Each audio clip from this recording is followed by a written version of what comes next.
Qué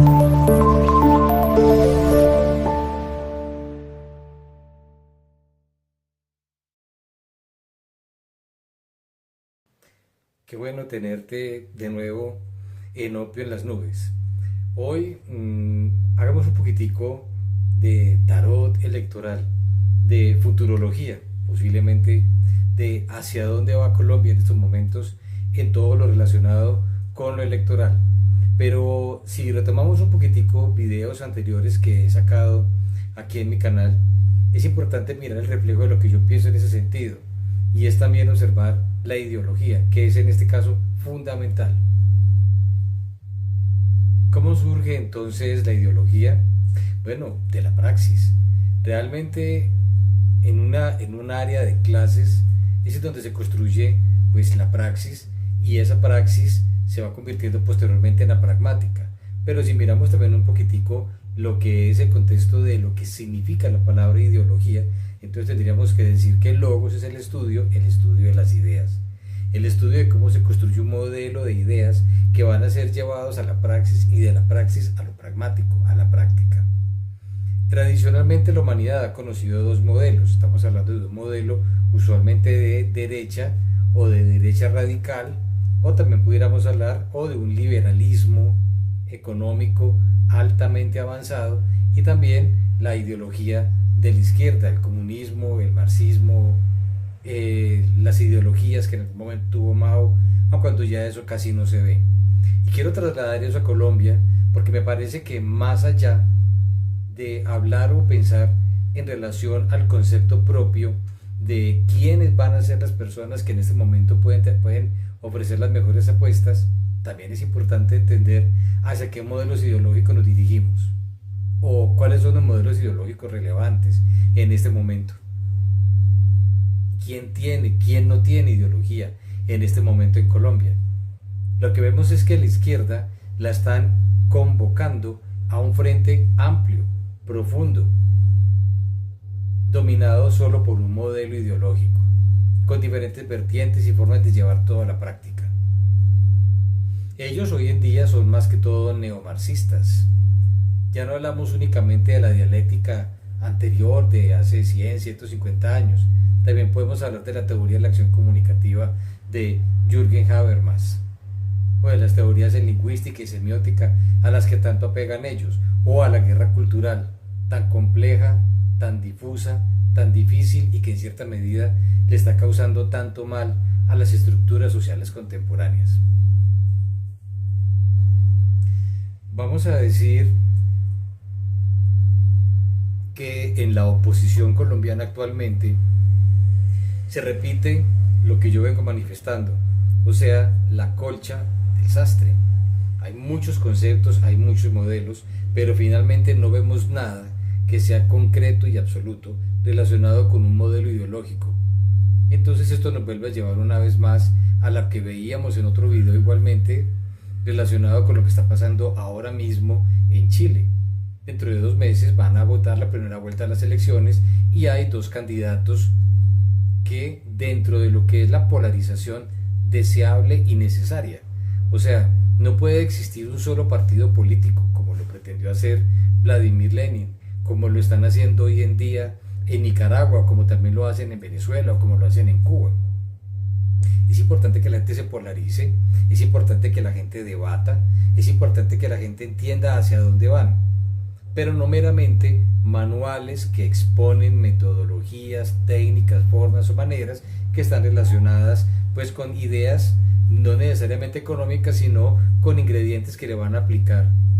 Pero miremos lo que les decía de Chile, Kast y Jara.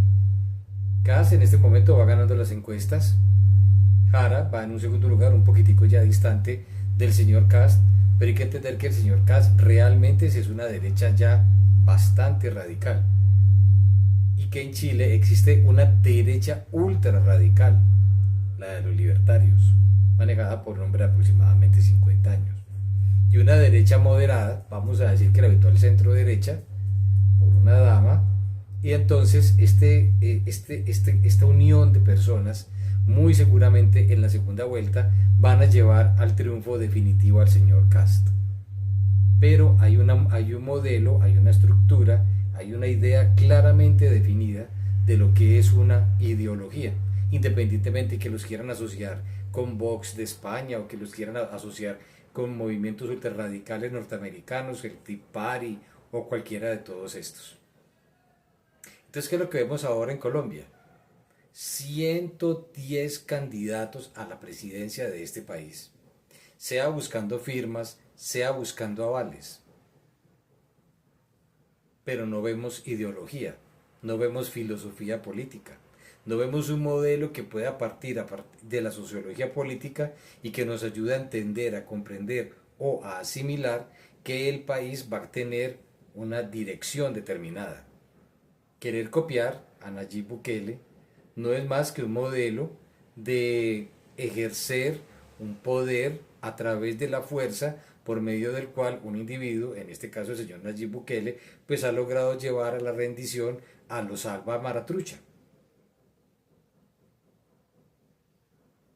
Pero no más. Puso ahora a una ministro militar a manejar la educación en ese país. Entonces los Alba Maratrucha realmente son el único problema o existe en el fondo una estructura ideológica que está aplicando el señor Nayib Bukele.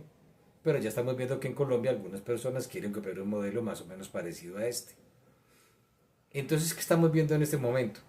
Que hay una diferenciación clara entre los que están en la izquierda y con cualquiera de sus variantes, matices o modelos, todos y cada uno de ellos están convencidos de lo que son, de lo que practican y de lo que desean. Mientras que a los otros 102 candidatos no. Entonces esto nos lleva a quienes se están exponiendo hoy como los dos máximos, digamos, alfiles de la campaña, que muy posiblemente van a ser el señor Iván Cepeda y el expresidente Álvaro Uribe Vélez. Álvaro Uribe Vélez va a representar toda esa oposición, independientemente de quién vaya a ser el candidato, pues cada vez el Centro Democrático se hunde más. El señor Miguel Uribe Londoño está tratando de recoger las banderas de su hijo, y pues el señor Iván Cepeda, por el lado de la izquierda, es la persona con el mayor índice de reputación. Al sol de hoy, seguimos todavía con la neblina política. Despunta, en lo que llamaríamos un efecto wow, el señor Abelardo de la Espriella, seguido de la señora Vicky Dávila, quien empieza ya a descender fuertemente, pero no tanto la señora Vicky Dávila. Un segundo lugar lo está ocupando en este momento el señor Germán Vargas Lleras, a escasamente 1 o 2 puntos porcentuales del señor Abelardo de la Espriella. Y en un cuarto lugar aparece el señor Manuel Uribe Londoño. Sorprendente, pero es así. Y en la izquierda está en este momento empezar a ganar de manera contundente el señor Iván Cepeda. El centro cada vez va quedando más vacío, donde muy seguramente van a llegar dos individuos, el señor Sergio Fajardo y el señor Roy Barreras. Roy Barreras no alcanza a ser un hombre socialista, ni siquiera comunista, pero le da calma y tranquilidad a esos grupos. Habrá que ver cómo llegan, que son capaces de sacar en febrero, en el momento en el que van a escoger, a principios de marzo, un candidato único, la gente de la izquierda. Pero si las elecciones en Colombia fueran hoy, por mucho descontento, ira, desánimo, conflicto que haya en este momento en nuestro país, con actos de secesión, una ciudad como Cali, que está fuertemente amenazada y que no está siendo protegida ni por el ejército ni por la policía, ¿hacia dónde vamos entonces con todo eso? A que aún hoy, estando como está Colombia, la probabilidad de que quede un presidente de izquierda es muy alta. Me dirán ustedes por qué. Por la alta dispersión de candidatos y precandidatos que existen en la otra área. Entonces ya quedan enunciados en este momento todos estos candidatos. Un centro moderado, que muy seguramente va a ser copado por Fajardo, como lo dije, y por Roy Barreras. Ya Fajardo contrató al experto en marketing electoral de Gustavo Petro, que lo llevó a ser presidente, al catalán. Y en la oposición ya acabo de exponer los cuatro. La señora Cabal, dentro del Centro Democrático, definitivamente se hundió, y los otros precandidatos también que vienen dentro del Centro Democrático igualmente se hundieron. La izquierda está muy unida, muy compacta, como nunca se había visto en Colombia, y lo más probable es que van a llegar ahora a octubre a escoger un candidato que muy probablemente va a ser alguien que salga entre Gustavo Bolívar e Iván Cepeda. Así están las apuestas en este momento en Colombia. Veremos entonces qué pasa.